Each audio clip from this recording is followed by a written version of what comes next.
Reality, captured in user-friendly symbols and processed for understanding.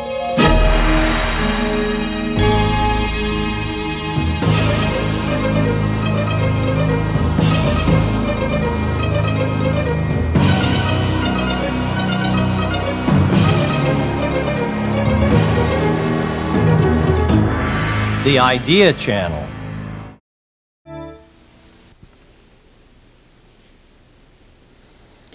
Hello, I am William Allen. I profess truth in the Department of Economics at UCLA. I'm also Vice President of the Institute for Contemporary Studies. And as an economist, I find much to worry about in the world. I suppose economists are as well equipped as any other professional group to find things to fret about. It is, after all, a world of scarcity, and therefore a world of conflict and competition, and of woe and tyranny. And economists, at least those economists who understand their business, tend therefore to be restrained and pessimistic. All is not lost, but there are costs to be borne and prices to be paid to get what we want in a world of limitations. All this sounds, I suppose, pretty elementary. It is. It's also elemental. The notions of scarcity and price and cost and choices and options lie at the very core of economics. That's what economics is all about. The question which concerns me in particular at this moment is not economics in the large, however. It's how to convey good, solid, well-established, well-founded economics to an audience beyond economists. Economists tend to talk to each other. Sometimes they don't make themselves understood even to another economist. And they rarely have much effect in getting through to the great unwashed, be it undergraduates on the university campus, or editorial writers on newspapers, or members of Congress and others in government. As a matter of fact, most economists, and I would say especially the senior, best established economists, do not even make any great attempt to spread the word of their technique and their knowledge to non-specialists. I don't know that most economists actually think it beneath them, but it doesn't inspire them either. And they would much rather confine themselves to talking to other professionals about arcane matters in arcane fashion. And to a point, that's perfectly all right. Specialists do indeed have to deal with other specialists. They convey what they have learned, and they learn things from others who have carried on their own research. So that's perfectly all right. But someplace along the line, the economics profession surely ought to try to reach out beyond fellow professional economists. And even beyond students in the classroom. The young braves they are trying to introduce to all this arcane analysis. That is to say, there is a teaching function which goes beyond the college campus, a teaching function to reach the community at large. There's nothing supercilious or condescending in this remark, far from it. None of us is an authority in everything. Indeed, few are authorities in anything. And so I do not blame the community at large for not being good economists. But since they are not, it behooves those who do specialize in economics to share some of their accumulated knowledge, their techniques of analysis, their conclusions on what works and what doesn't work well with intelligent lay types. And so that is my focus for today, economic education in the broad. Economic education going beyond the classroom and trying to reach the community at large. It's a big problem, but one worth considering. And the objective, as you stated, is to profess the truth. Well, in an attempt to do that, what's the most common misperception of what constitutes economic education? Well, few people, I think, have much of a notion of what economics is or what economists do. That makes it easier, of course, to joke about economists. Most jokes are amusing precisely because they miss the mark. This is not unique to economics. One can joke about clergymen or astronomers and others. But joking has to do with exaggeration and misperception. Economics has to do primarily with scarcity and the implications of scarcity. We simply cannot have all that we want, even in this land of milk and honey. We have to make do with less than we should like to have. Everyone is faced with the condition of scarcity. Now, some things are more scarce to some people than they are to others, to be sure. The playboy has his own priorities and interests. He suffers his own peculiar forms of scarcity. The monk does not share many of the preferences of the playboy, but he has problems of scarcity of his own. If nothing else, he has scarce time and energy for prayer and meditation. So we all are faced with limitations. The most immediate consequences and implications of the fact of scarcity have to do with choice making. Since we can't have all of everything, we have to pick and choose. And if you choose this, then you forego that. And that immediately gets you into the notion of cost, which is about as fundamental as economists can get. For cost in its nature is foregone alternatives, what you have to give up or trade off to get the thing in question which you want. And this is resisted, this notion, by most people, including college students who supposedly are open to analysis and to new ideas. If you tell a student, for example, that we bear costs to have clean air and clean water, and as a matter of fact the costs are surely too large to have perfectly clean air and clean water, and that some amount of pollution is optimal, because it would be too costly to have pristine air and water, he resists. And indeed, he will, with some belligerence, denounce you, for he doesn't like that conclusion. He may follow the line of thought right up to the conclusion. He may accept the definitions, the concepts. He will nod his head in agreement as you trace it through step by step, and then you come to the grand conclusion of it all, namely that there are costs to be borne, and that some pollution is better than no pollution, because the costs of having no pollution are too great, and then he suddenly rebels. This is the kind of mindset, if you please, which any teacher, and economists perhaps more than most, are faced with. Well, as we discuss economics, I'd like to consider first a couple definitions. Would you define macro and microeconomics? You're assuming that there is one of each. There are those who would say there's only microeconomics and no macro. I think that's going a bit far and being rather precious. But the essence of economics, the foundation, the basis, the real guts of economics is micro. Micro is in microscope.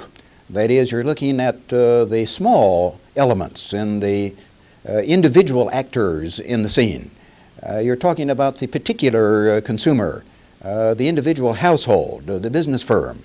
The industry is about as far as you go in aggregation. And you're talking about the prices of particular goods and the prices of particular inputs. So it's the small elements of the economy in microeconomics, otherwise known as price and allocation analysis. Now this is fundamental, for the ultimate unit of analysis surely is the individual. It is the individual person, not a team, not a corporation, not a nation certainly, which makes decisions. It is individual people who survey the scene, look at their options, see what the opportunities may be, who calculate, who try to make do as well as they can with the scarce resources available to them, who make decisions and then bear the consequences, good or bad, of those decisions. And until you know how the world looks to an individual, until you appreciate his view of his options and alternatives, unless you note what he deems to be his incentives and disincentives, then you don't really understand why that decision was made. Now, there's a temptation simply to stop the economics right there. Economists have a great deal to say, which I think is very useful on microeconomics. But there are other aspects of economics which in their nature involve big averages and big aggregates. And you have to talk in big summary statements in order to deal with the problem at all. Inflation, for example.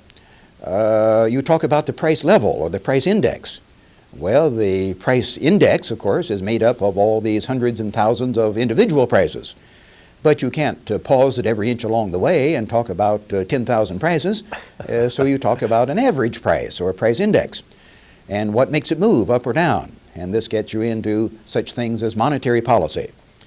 So inflation, employment, tariff policy, taxation policy, national income, these are all conspicuous topics in so-called macroeconomics, where you deal with the big averages and the big aggregates. And I do not at all begrudge this sort of thing. How could one begrudge it? These are important topics. But I think we ought to note that there is something of a chasm, even within the profession, between the micro and the macro. People sort of instinctively shift gears when they go from one to the other. And we're trying to build bridges over that chasm to bring the micro and the macro together. Now, to the extent that you can bridge the chasm and make it essentially one economics, because after all there's only one world out there to analyze, those bridges have to be founded and based on the micro side of the chasm. Then you throw over the bridge to hook up with the macro problems. It's not the other way around. I know of no bridges which are based on the macro considerations and then are thrown over to the micro. So you start with microeconomics, and then as occasion requires, and it will require from time to time, we have to talk in macro terms. Well, that was helpful. What about markets? There's another term. We listen to TV, market this, market that. What's the economist mean by market? Oh, a market is, in essence, more a process than a place. Now, the process or processes may be congregated typically in a certain geographic location, and so you can talk about going to the market, the supermarket, the pharmacy, or what have you. But what we're doing is exchanging information. People who have things to sell want to convey this information. They want to tell you the terms on which they're willing to sell, the qualities of the products, and so forth. And of course, the people who want to buy want to learn these things. So the market is a mechanism, an institutionalized mechanism, sometimes highly formalized, in which or through which people can get together and exchange information and make bids and offers, dicker, and sometimes make a deal. Going back to Bill Allen, at what point... That's one of my favorite subjects. I thought it would be. At what point in your own education did you first encounter economics? You said in my education, so you mean formally. Yes. I say that because, of course, we all necessarily are practicing economists. Anyone old enough to have a thought at all has to make comparisons and choices and decisions. So far as formal education goes, well, I had a course in economics as a freshman. It was not a particularly inspiring course, or to put it more accurately, it rather inspired one not to take another course. Most economics is badly taught. Economics is not unique in that respect. Mathematics, I think, is even worse taught typically, which is highly unfortunate on both counts. But I have an older brother who was and is, though now retired, a professional economist. And in the summer between my junior and senior years in college, I lived with him when he was teaching at Northwestern. I was a history major at the time, actually combination history and political science, and still find those fields very interesting. History is interesting. Historians, I sometimes find it difficult to tolerate. And he persuaded me during that summer that I could retain my interest in history and political science, the processes of politics and the activities in general of mankind, which is the province of historians, but at the same time specialize in the analytic field of economics. History and political science and most of sociology and English literature and such things are not very analytic in a formal, restricted sense of the term. I don't mean to be beastly toward these fields or their practitioners, except when they deserve it. These are perfectly splendid fields, but they're not analytic fields in the sense of formally, deliberately, rigorously deriving answers. Historians are very erudite. They know lots of stuff. And you can hope that they tell a good story. That makes it fun to read what they have to write. And they can be systematic. They can tell a good story. They can be sensible and wise. But for all that, they still don't solve problems. Henry IV of France was assassinated in 1610, you recall. Well, you don't figure that out. You don't deduce it. No model derives that answer. You either know it or you don't know it. Now, to be sure, history is more than just memorizing dates. But even so, history is a literary art more than an analytic science. So I was rather intrigued when my brother talked to me in terms of a problem-solving sort of discipline. And indeed, he suggested I might be an economic historian, and I could combine the two fields. I have done that to a very modest degree, economic history and intellectual history both, along with economics. But it dates from that. I went ahead and completed my undergraduate degree in history and political science and then shifted to economics as a graduate student. And the rest is personal history. Yes. Well, I assume then that economics was not widely taught in high school at that time, just prior to World War II. Not that I'm aware of. There were social studies or civics and this sort of thing, and you can't very well talk about government and public policy without getting into some aspects of economics. But certainly in my high school, and it was a very good high school, there was no formal training in economics, and of course there would have been no one around to have taught it, even if they had wanted to give the course. I will assert that there still is very little economics taught in high school, even though there are now many economics courses. Had I interviewed you at your high school graduation, what would you have told me was your goal in life? Oh, as a profession, in those days, I wanted to be a cartoonist. Walt Disney was my hero. I was really pretty good, not so much at originating cartoon figures as in copying, not tracing, but copying Mickey Mouse and Snow White and the rest of the characters.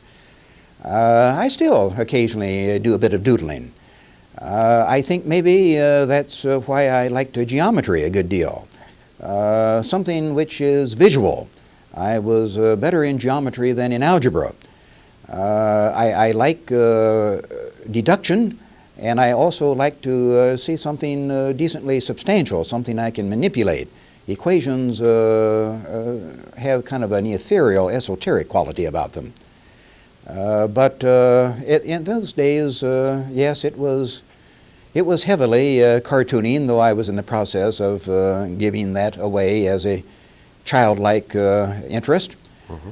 And then World War II became my interest, and I very nearly went into the Army Air Corps on graduation from high school. The enemy waited long enough for me to get in a semester of college before I won World War II single-handed. Well, I'm glad to hear that. The world is better for it. I think so decidedly, though, you know, there are people who otherwise seem quite sensible, who now insist that really it was all kind of foolishness and therefore a mistake. We should never have been involved. I'm one of those who think that it was really quite literally vital that the Allies win that war. Well, that could take us down an entire hour of discussion of foreign policy, but I'll pass on that. I want to come back to economics. I'm an authority on that too, you understand. Yes, I'm sure of it. Is it, this one will start you. Is it fair to consider economics the study of all human behavior? Oh, let me equivocate. It's yes and no. I think these days, in contrast to maybe a full generation ago, take it back half a century, is now looked upon as a much more Catholic type discipline. You go back, I'm not saying quite arbitrarily, 50 years, and the field was pretty clearly delineated. There were some topics which were economics in nature and other things were not. But since World War II, there have been some very ingenious, innovative, insightful individuals who have pushed out the boundaries of application of basic economic analytics. The analytics are still pretty much easily discernible as, in quotes, economics. I mean, you're dealing with costs and receipts, and you're dealing with maximization and marginal changes and this sort of thing, which are the meat and drink of economic analytics. But they can be applied and utilized in a vastly wide range of problems and topics. Things which used to be looked upon solely as sociology or anthropology or political science are now handled either by economists or by specialists in those fields with economic tools. So I would be loath to point my finger at any kind of economic or any kind of human activity or human institutions and say, those are clearly outside the realm of economics. Even if they haven't been dealt with so far, tomorrow somebody is apt to apply economic techniques to elucidating them further. Well, the question of analysis comes to mind. You've talked about it quite a bit. And what I'm kind of stumbling over is that economists also talk about freedom, opportunity cost choices. These seem to go clearly at the core of human nature, but can they be quantified?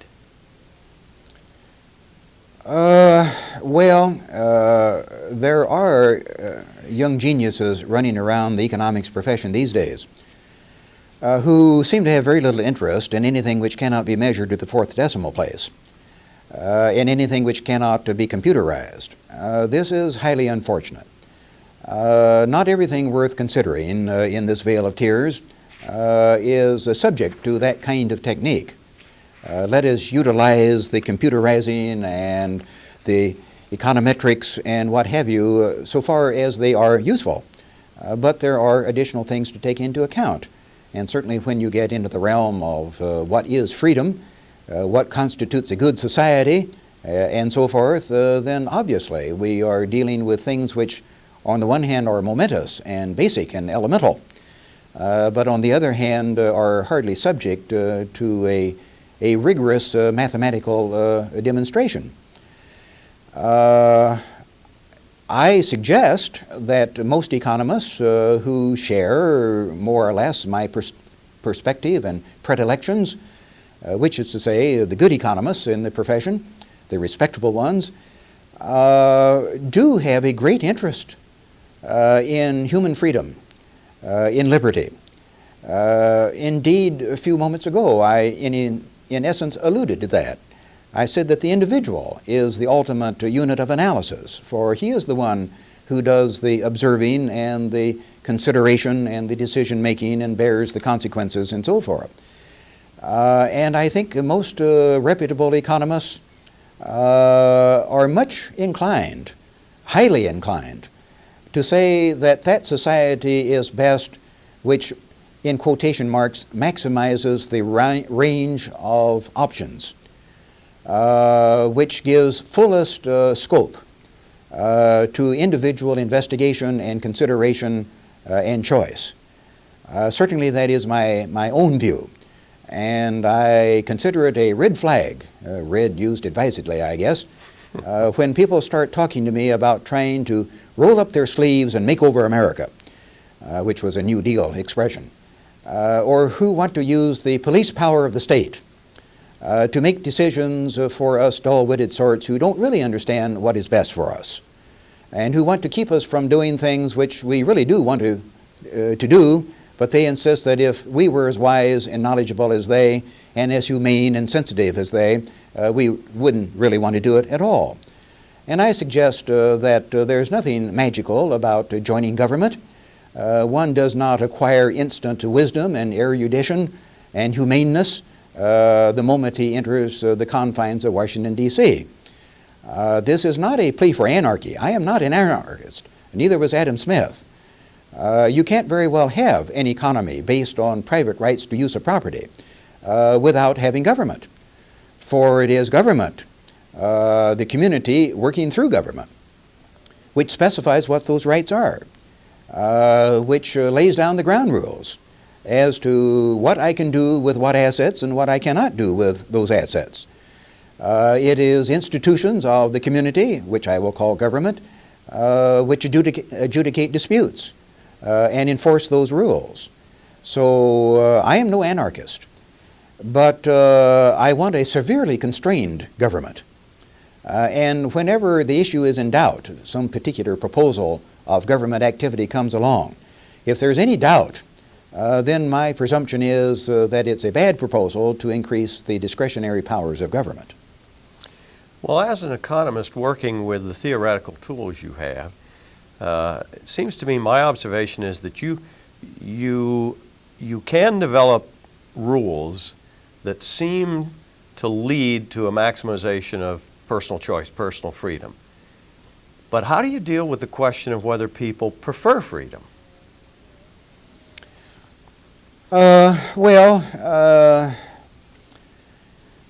What is preference, and what does it mean to prefer something?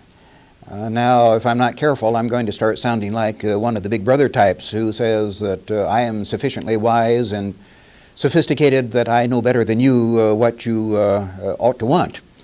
I certainly don't want to come off looking like that.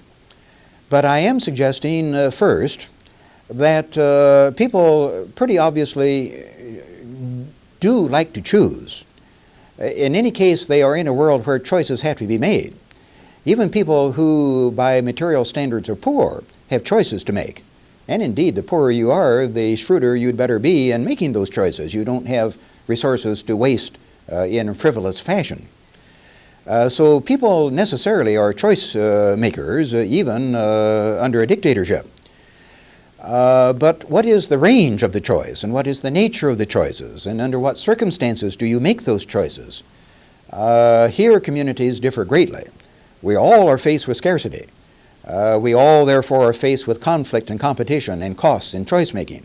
But communities differ tremendously in the ground rules, which is a way of saying property rights. Now, not everyone clutches to his bosom maximum range of choice making. That is surely true. We don't know how people would behave if they had been brought up under different circumstances. But a given individual, an adult, who has lived for 20 or 40 or 60 years in certain circumstances and has built up a certain orientation, a style of living, he's used to certain things, will get used to making choices in certain ways. And now if you dump him abruptly in a different environment, it may very well be confusing.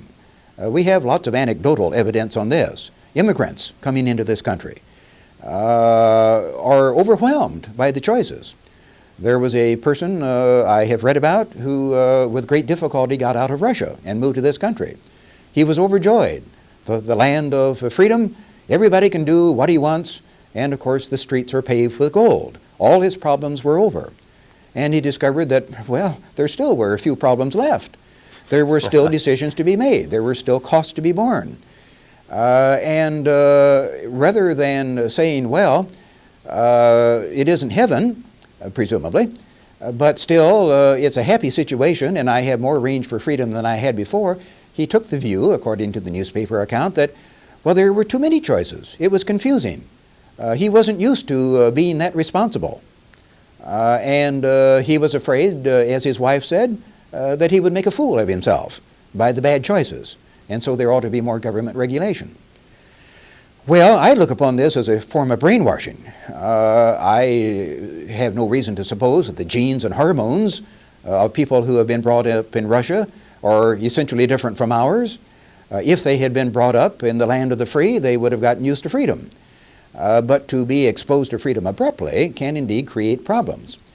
And my concern now is, because Russia does exist and Red China does exist and so forth, and there's not an awful lot we can do about that overnight, my concern is with our own community. How well do we play our own game? Are we afraid of freedom in this country? We were born free. Do we appreciate it?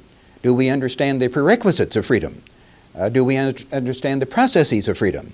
Do we understand the challenges to freedom?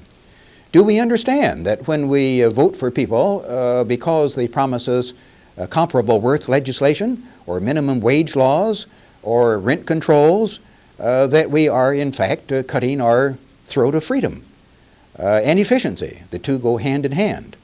It's pretty apparent that not everyone understands these nuances. It can get fairly subtle. Everyone says, "Don't tread on me. I'm a free man. It's a free country." And then he turns right around and votes for rent control. This is not very subtle economics. No, that's for sure.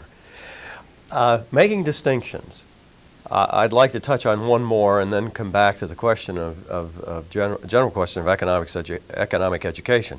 And that is the difference between finance and economics. I am no authority on finance, but of course there are different aspects of it.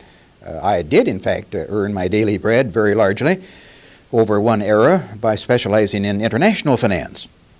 But that was in my guise as an economist, not as a banker or a foreign exchange dealer or whatever.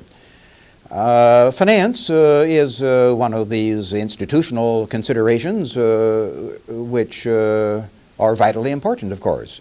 It's a part of the machinery and the process through which the community makes its economic decisions. Terribly grubby, however. One can be, I think, very shrewd in many financial type positions, a stockbroker perhaps, and not be much of an economist. You would have to be knowledgeable on all sorts of tax laws and that sort of thing. You ought to be aware of sources of information on data. You ought to keep up on proposals of this and that which will affect how people earn their living and pay what taxes and so forth. So you ought to be very knowledgeable. But a CPA might be a very useful financial advisor and still be really quite innocent as an economist. An economist, after all, is a social scientist, as the expression goes. You can agree with the adjective, if not the noun. He is not a technician in the sense of the accountant or the stockbroker. Is your goal to have everyone in society understand economics? I hope not, because that's asking for vast frustration. It will never be the case that everyone will be a reputable economist. I would settle for every member of an economics department being a reputable economist. We haven't reached that point yet. No, I don't anticipate that. But it doesn't greatly bother me either. I would like to see more subtlety, more sophistication, to be sure. How could I want otherwise? And yet, no society at any time has ever been populated primarily, or even largely, much less completely, of people who are at all sophisticated economic analysts. And yet life goes on. The world works after a fashion, and it works best when there is less centralized direction. This economy, by and large, over 2 centuries, has prospered. It's been an oasis of abundance, relatively speaking, as well as freedom. But not because everybody was an economist. Obviously, that was not the case. Now, let me throw this in. While I do not have a high regard for the average, typical level of professional sophistication in economics exhibited by the public at large, this is not at all the same thing as saying that people are dumb or slow-witted or not very bright in handling their own affairs. I suspect strongly, I think I have some reason to believe, that typically people are pretty shrewd in handling their own affairs. They're even quite knowledgeable on those things which immediately impact on them. They know whether or not they're eligible for Social Security, for example. They know what the price of lettuce is these days. They know how much it costs to ride the bus to work, and so forth, and indeed on even bigger matters than those I have mentioned. So they're not dumb, they're not unshrewd, they are not uninformed on those things which impinge quite directly and immediately on their personal concerns. They become veritable children analytically, however, when we move beyond those things in which they have personal expertise.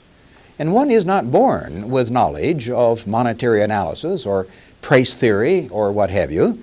This has to be gained by working laborious hours and by practicing it over a prolonged period. And I can't expect the bus driver or the architect or the surgeon or the policeman to make that investment in formal academic type economic analysis. So people are good in handling their own business. They are not good professional economists. Well, what does the citizen do then when he's confronted with, in a democracy, having to choose political candidates who are out there saying, well, we should have free trade, we should have tariffs, we should have import quotas, and all these other problems that politicians say they will solve? How does the citizen make out which is the correct choice here without having the understanding which you're saying is very difficult to acquire? Well, of course, they don't make out well, at least not deliberately and consciously well. I don't know how most people do arrive at these conclusions. Is it jungle instinct? A wedded finger to the breeze? You flip a coin? I don't know how most people decide how to vote. I think we can say with assurance that it is not on the basis of highly sophisticated economic analysis. But that is to say what they don't do, and I'm not sure what they do. And it is a rather fearsome thing. I find it very sobering. The Republic has lasted for a couple of centuries. I hope this does not turn out to be a brief aberration in world history. But if our long-term future depends on subtle sophistication in economic analysis, then we surely are doomed. And I am not happy in looking at the tactics of the campaign. It's not so much a matter of damning the participants in the campaigns. Given the situation, they do what they can do. But now, realistically, how much analysis can be accomplished in a 30-second television spot? You hardly even try. That's not what the game is about. You try to look pretty, you try to be articulate, you try to look statesmanlike, you try to look calm, and you try to suggest more or less directly that the opposition is an ignorant boob. But you don't engage in economic analysis. And if you bought 30 minutes of airtime, which might give you an opportunity to say something, after the first 2 or 3 minutes there would be no audience. So I guess it's jungle instinct and the grace of the deity which sees us through. Well, you've started to mention the intermediaries. We've been talking about the professional economists on one end and the citizen on the other, but there are a lot of intermediaries in between. And what about the journalist and the commentator? Are these people that are economic literates, if you want to use that rather overused phrase? Very few indeed. I would be hard-pressed to name any, really. There is Robert Samuelson, who writes a very respectable economics column. But you very quickly reach the end of the list. The beautiful people on television who speak with dulcet tones and clipped enunciation are at best amateur historians and political scientists and sociologists. I am not aware of any particular economics background of a formal nature on the part of any of the anchor types. Editorial writers of newspapers may be a slightly more sophisticated breed. Most of them probably are not, and yet you may get some people who at least are dealing with the written word, and in writing you have occasion to redo and strike out and look at it and come back to it. In contrast to the broadcast media, when, as in my situation now, you shoot from the hip. But by and large, the journalistic types are showbiz people, of course. They're after audiences and ratings. That's what their game is about. And the economics suffers greatly. So they shoot from the hip with a gun loaded with blanks. Well, I don't know, is it blanks or is it dum-dum bullets aimed at free market types like me? For there does seem to be a rather consistent bias There surely is some evidence suggesting so. Against open markets, against maximizing personal choice making, against individual responsibility in handling your own affairs, and in favor of the rules and the regulations and the interventions and all on the part of Big Brother. It is, as the expression goes, unhappily, a very liberal sort of occupation. I'm speaking of journalism in general, broadcast and print as well. Well, if people choose freedom, and if economic analysis leads one to conclude that freedom is maximized by going in the direction of less control rather than more, why then this prevailing bias? Well, to persuade, you have to get the word across, or to learn, you have to hear the word. And where and how does the community in general learn anything about what I would call sound and solid, well-formulated, well-established economic analysis? They don't get it in grade school and high school. They usually don't get it in college. A fair proportion of the students may take a course, but they are still a minority. And economics, as I mentioned a moment ago, is badly taught. And so they leave college. Sometimes I think it's even worse. If people have had just a course or two in economics, that may be worse than having none at all. Because having taken a course or two and passed it, they are under the delusion that they understand something about the subject. And since they understand, in fact, very little, they're dangerous. They're dangerous to themselves and dangerous to others when they vote. So how do you get to the great mass of the community? Well, you try. I am known in some circles as the sound economist, otherwise known as the Midnight Economist. And I do have a syndicated series of economics essays on something like 70 to 75 stations around the country. How many stations are there? 2,500 or 10,000 or? Yeah, some significant number. Larger than 70. And I'm in about 20 newspapers out of the hundreds of newspapers around the country. All I can say is that you brighten the corner where you are. You seriously, not grimly, but seriously, do the best you can. You try to make material which can easily become esoteric and arcane manageable by people who have a brain, who are willing to make some intellectual investment, but who have not been tutored in economics. You try to make it manageable by the intelligent layman. And then you approach the channels of distribution. You go to the radio stations, you go to the newspapers, and you try to persuade them that their clientele would appreciate some non-hysterical, hard-nosed, straightforward, but decently well-presented economics.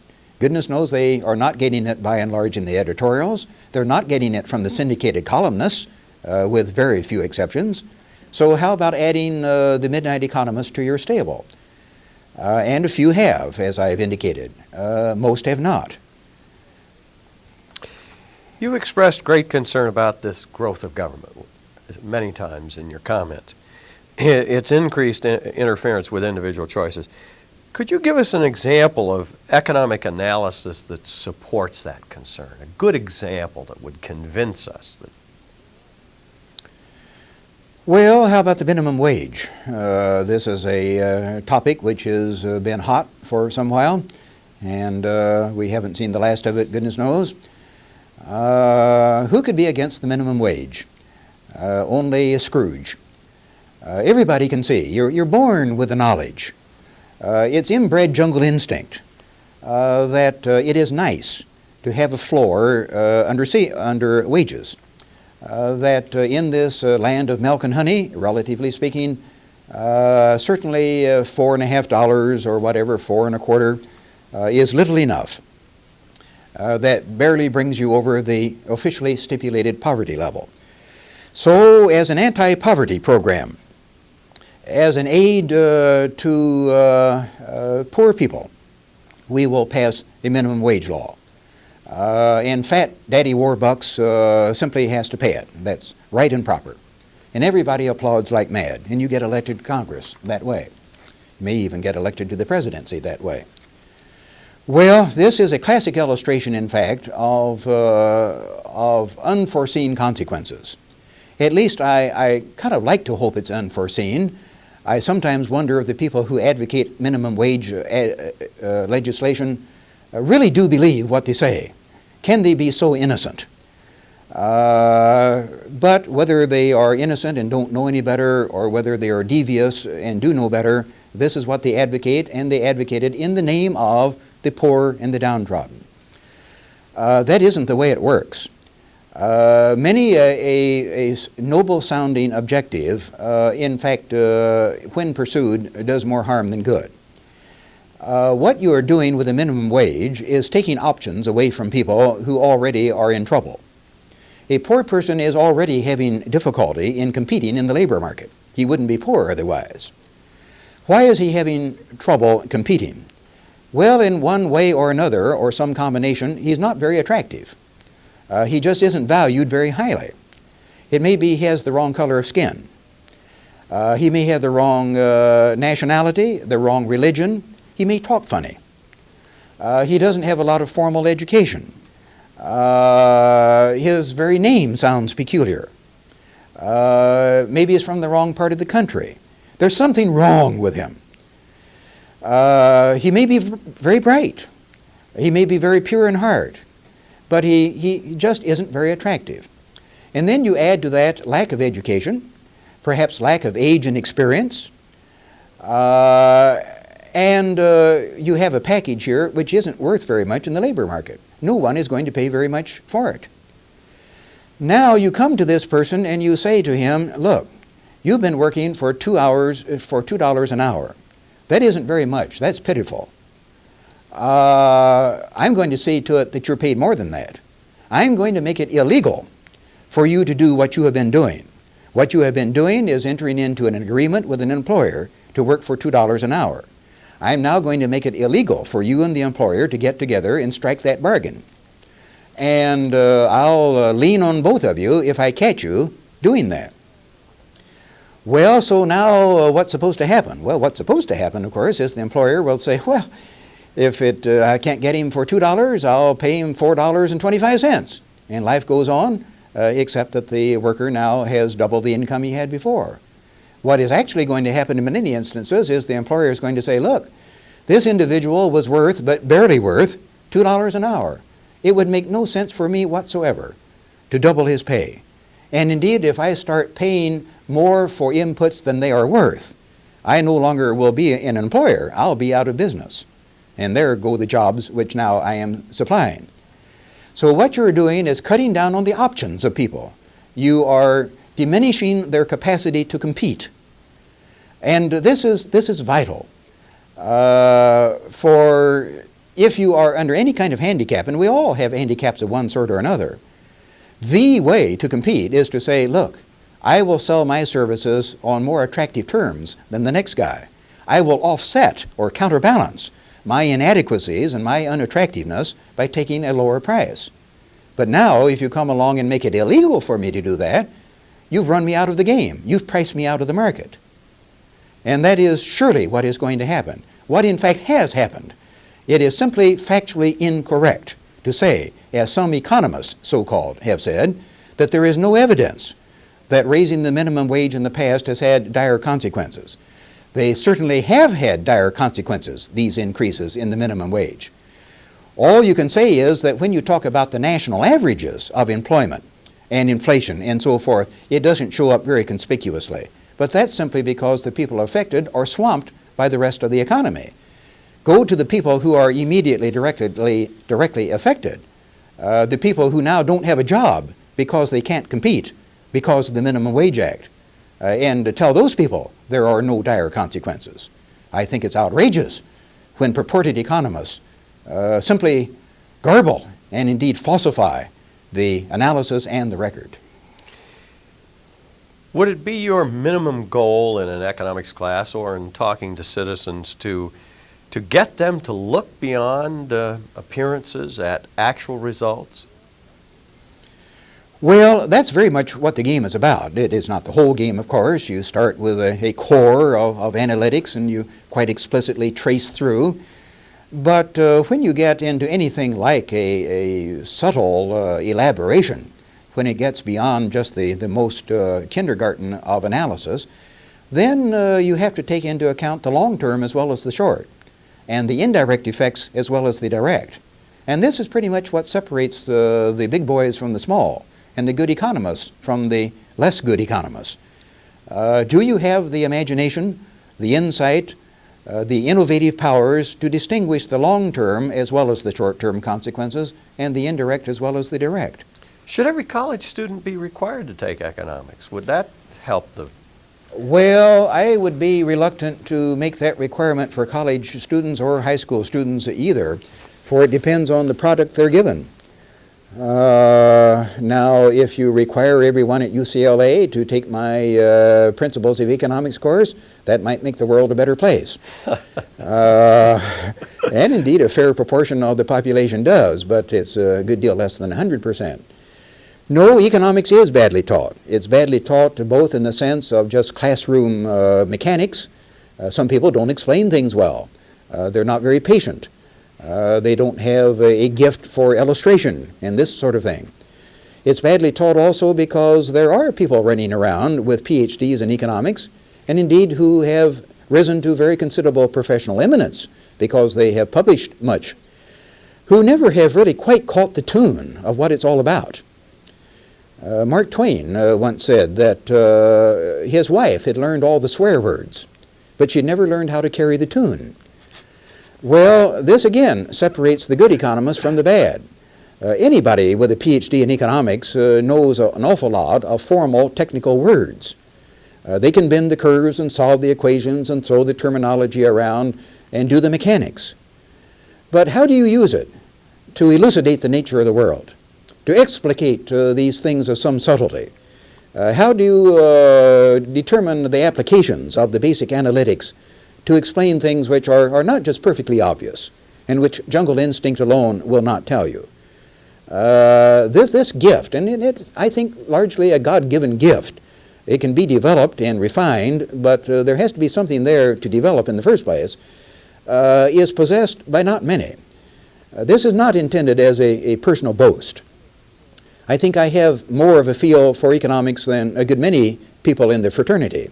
But I am not one of the giants of the profession in this respect, or indeed in any other respect. But there is that handful, that blessed handful, of people who have learned to carry the tune, who, as one person put it, can find economics under every rock, who find a use and an application and an illustration for these tools which everybody knows. But simply having the toolkit doesn't mean that you're a master carpenter. The average working citizen seems to think that the business community, the businessman, understands economics. Do they? No, not typically. That's not intended as a snide remark. I know a fair number of business people. Some of them are even my friends. And I have very high regard for some. These are intelligent, able, very hard-working people who have made great investment in their career. And they add much value. They are valuable to the community. Then there are others. This is true of every profession. I've already noted it's true of economics. There are good economists and then some who are not so good. And certainly the same is true in the business community. Unhappily, business people, including some who are very good business people, who are very good at what they do, suppose that because they are good business people, they are also good economists. Well, when they say so, and say so, I'm sure, sincerely, it simply reflects the fact that they don't really know very well what economists do. No, it's one thing to solve business problems, to bear that strain, that burden, that responsibility, to deal with people, to be able to discern somehow, partly through jungle instinct, who are the responsible, reliable people. Who should be on your team? Should we expand or contract? Should we raise price or lower it? Who have the kind of information on the basis of which such decisions are made? This requires great accumulation of knowledge and shrewdness, but it doesn't mean that you're a good economist. And I run across that frequently. The painful thing is when these people think that they are good economists, and they want to be. There are business people, and I do not laugh at them. I'm not scorning them here at all. In fact, I'm applauding them, basically, who want to be people of thought and erudition, as well as first-rate administrators of businesses. So they like to read and they like to talk to people who read. And they like to bounce ideas back and forth. I certainly don't want to discourage that. But simply because you have catholicity of interest and because you have energy to try to go beyond your immediate day-to-day affairs and branch out into wider avenues of thought and consideration, because you have the interest doesn't magically make you, therefore, a good economist. Well, we as citizens face a rather interesting challenge, and that is how do we operate effectively in a democracy confronted with this problem of understanding economics? Are there any questions that can be stated simply that the average citizen should be asking those who claim to have solutions to economic problems? Oh, I suppose such questions, though they would have to be tailored to the situation, obviously, but such questions essentially as what are the gains and what are the costs and who bears them? In what way will who be better off? And will these people be better off immediately or after a lag? If they are made better off immediately, will they continue to be made better off? Is the improvement essentially permanent? And what costs are to be borne? No matter what we do, whenever we have to make a choice, we bear costs because we forego something else in getting what we want to get. So what are the costs? And who bears them? Even if you are pretty well persuaded that the returns or the rewards or the benefits are greater than the costs, you still then can go on to another level of sophistication and ask, well, have we maximized the net returns? Have we opened up the biggest excess of returns over costs? Because that, of course, is what we really are aiming at. Now, this will make the congressman or the other candidate squirm. He's not used to thinking in such terms, by and large. He's used to thinking in terms of what he gains and what he loses when he votes in such and such a way or makes such and such a proposal. But you ask him now explicitly, overtly, and reasonably systematically to lay out on a platter for us who gains and who loses what, and are we maximizing the gains if indeed we're making net gains at all. Then I think you're asking him to do things which he is not used to doing, and it might be good for his character to be put on the spot that way. Well, in the Midnight Economist, you try to put people on the spot, and often you do so with the assistance of two little fellows, furry creatures, Adam and Carl Mouse. How did they come into existence? Oh, of course, Mouse Adam represents Adam Smith, and Mouse Carl, Karl Marx. They are likable little fellows. Adam is knowledgeable and sensible and calm.